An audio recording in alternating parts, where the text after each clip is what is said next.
अभिवादन स्वीकार कीजिए ब्रजेश मिश्रा का और आप देखना शुरू कर चुके हैं द डिबेट। बहनों भाइयों, बहुत ही दुखद खबर है कि प्रयागराज में मुख्य गवाह की सुरक्षा में लगे एक और पुलिसकर्मी की आज लखनऊ में इलाज के दौरान मृत्यु हो गई।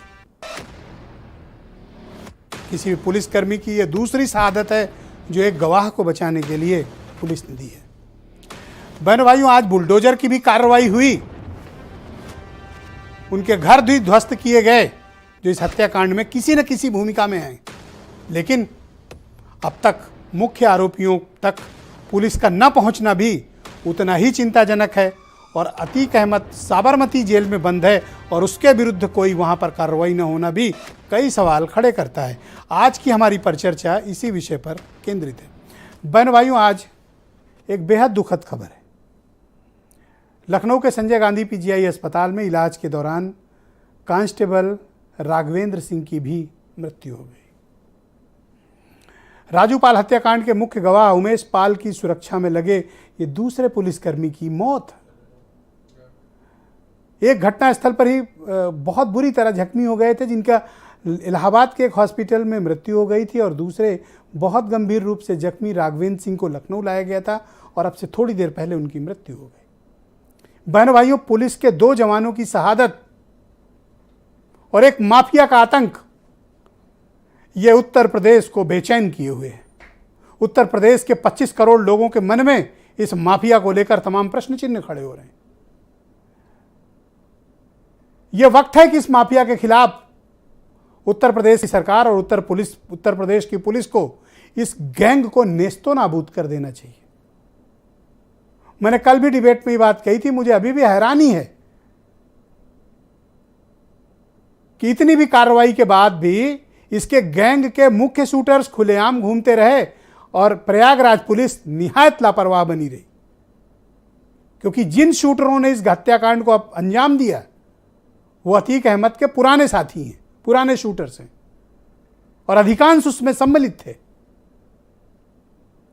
और आज हमारे दूसरे पुलिसकर्मी की शहादत ये बताती है कि उत्तर प्रदेश की पुलिस ने पूरी कोशिश की उन्हें बचाने की, उमेश पाल को, और जिस प्रकार से प्लान्ड वे में घेर कर मारा गया और पुलिसकर्मियों को निशाना बनाया गया।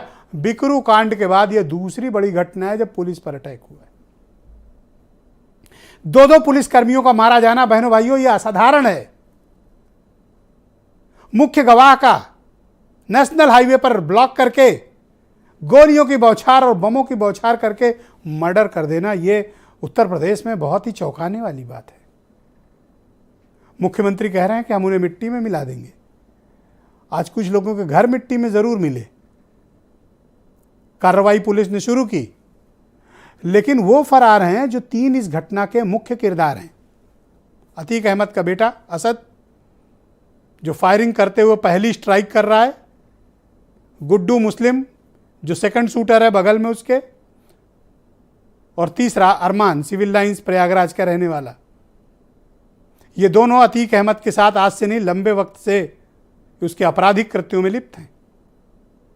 और मैं फिर कह रहा हूं कि प्रदेश की सुरक्षा पर किसी प्रकार की कोई राजनीति नहीं होनी चाहिए।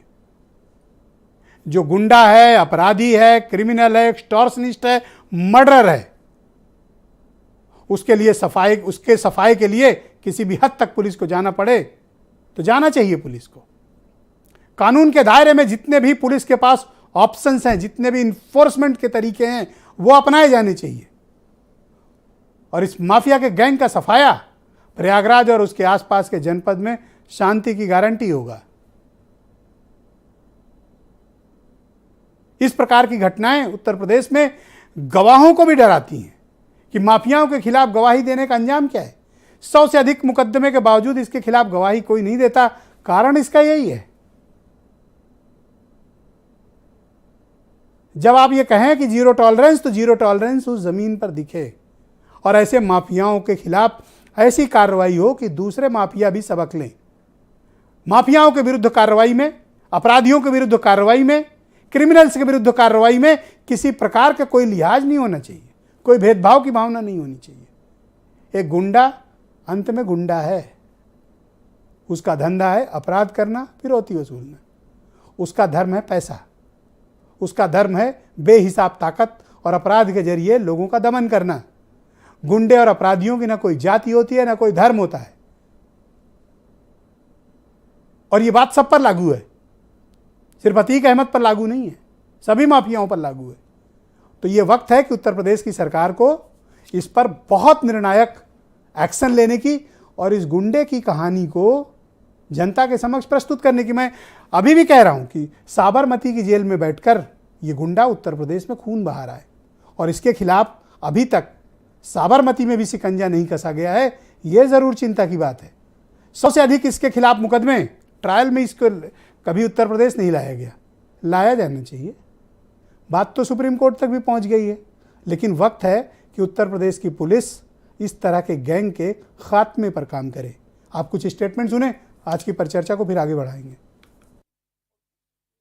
जिस अतीक अहमद के खिलाफ पीड़ित परिवारों ने मुकदमा दर्ज कराया, उसके परिवार के खिलाफ, वह समाजवादी पार्टी के द्वारा पोषित माफिया है और उसकी कमर को तोड़ने का काम हमारी सरकार ने किया है। और फिर मैं कहता हूं, इसे हाउस में इस माफिया को मिट्टी में मिला देंगे। देखिए, लॉ एंड ऑर्डर डायलॉग से नहीं ठीक होगा। लॉ एंड ऑर्डर किसी डायलॉग से नहीं ठीक हो सकता है कि मिट्टी में मिला देंगे। आपने मिट्टी में मिला देने के लिए कहा, अमेठी में 2 की हत्या हो गई। तो ये लगातार पुलिस पे काम करने पर और पुलिस के ईमानदार अधिकारियों को जब मौका देंगे तब लॉ एंड ऑर्डर बेहतर होगा। मैं अपने पिता तुल्य मुख्यमंत्री योगी आदित्यनाथ से यही रिक्वेस्ट बार बार कह रही हूँ कि जब तक उन्होंने अपनी बातों को कहा है कि मैं मिट्टी में नहीं मिला दूंगा, तब तक वो अपने बातों को अमल करें। जो कर रहे हैं वो ठीक कर रहे हैं, अच्छा कर रहे हैं, मैं खुश हूँ। बहन भाइयों, इस पर चर्चा को आगे बढ़ाते हैं। मेरे